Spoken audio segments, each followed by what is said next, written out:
विकास वही है जहां सबका सम्मान है, हर हाथ में हुनर है, हर दिल में हिंदुस्तान है। माननीय मंत्री महोदय, माननीय विधायकगण, निर्णायक मंडल और मेरे युवा साथियों, मुझे 3 मिनट का समय दिया गया है, जैसा कि सबको दिया गया है। ये तीन नंबर हमारे लोकतंत्र के लिए, हमारे संविधान के लिए बहुत निर्णायक है। हमारा लोकतंत्र, हमारा डेमोक्रेसी, उसका 3 निर्णायक अंग है: एग्जीक्यूटिव, लेजिस्लेचर, जुडिशियरी। हमारा जो संविधान है वो बेसिकली 3 प्रिंसिपल पे काम करता है: समानता, स्वतंत्रता, न्याय। हमारे देश का जो तिरंगा है वो भी 3 रंगों का है। तो मैं बहुत ही भाग्यशाली हूं कि मुझे 3 मिनट का समय बोलने के लिए अवसर मिला है। महोदय, हमारा भारत का संविधान सिर्फ कागजी दस्तावेज नहीं है।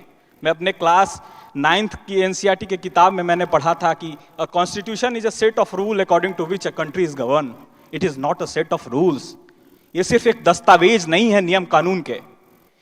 ये 142 करोड़ लोगों की आशाओं, आकांक्षाओं और उम्मीदों का प्रतीक है महोदय।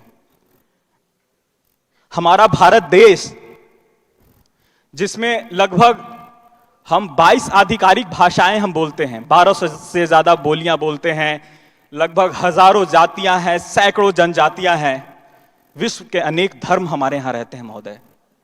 हम विविधताओं से भरा हुआ देश है।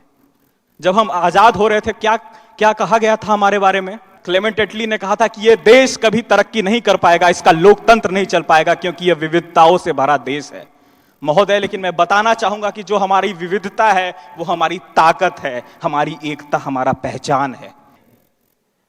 हम संविधान की यात्रा की बात कर रहे हैं महोदय। 1950 का भारत, कैसा भारत?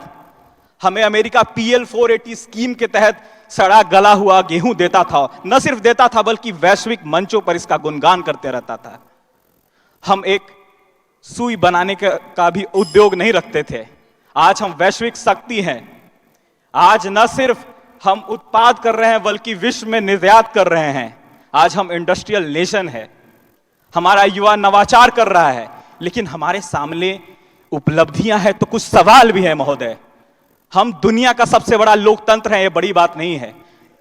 हम दुनिया के सबसे युवा देश हैं, लेकिन हमारी विडंबना है कि हमारे देश में ही सबसे ज्यादा युवा बेरोजगार हैं। ये हमारी विडंबना है महोदय। लेकिन हमारे लिए यह समस्या है, हमारे लिए यह सवाल है कि हम विश्व के 50 विश्वविद्यालयों में भी हम नहीं हैं, हम कहीं नहीं हैं। आप सर्च करके देख लीजिए, हम विश्व के 50 विश्वविद्यालयों में भी नहीं हैं। हम जीडीपी की बात करते हैं, क्या जीडीपी की हम बात करते हैं महोदय? जीडीपी तो ब्राजील का भी है बढ़िया, वो भी आगे है, लेकिन उसकी 1/3 आबादी जो है वो पॉवर्टी लाइन के नीचे है। हमें जीडीपी नहीं, HDI, ह्यूमन डेवलपमेंट इंडेक्स की बात करनी होगी। हमें आय विषमता कम करना होगा।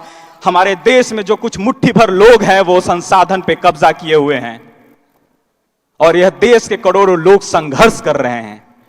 लेकिन हमें कार्य करना होगा। हम युवा शक्ति हैं, हम कार्य कर सकते हैं। और उसी उम्मीद के साथ दिनकर की 4 पंक्तियों के साथ अपना शब्द और अपनी वाणी को विराम दूंगा कि वसुधा का नेता कौन हुआ, भूखंड विजेता कौन हुआ, अतुलित यशक्रियता कौन हुआ, नवनीत प्रणेता कौन हुआ, जिसने न कभी आराम किया, विघ्नों में रहकर नाम किया। बहुत बहुत धन्यवाद। जय हिंद, जय भारत, जय संविधान, जय नौजवान।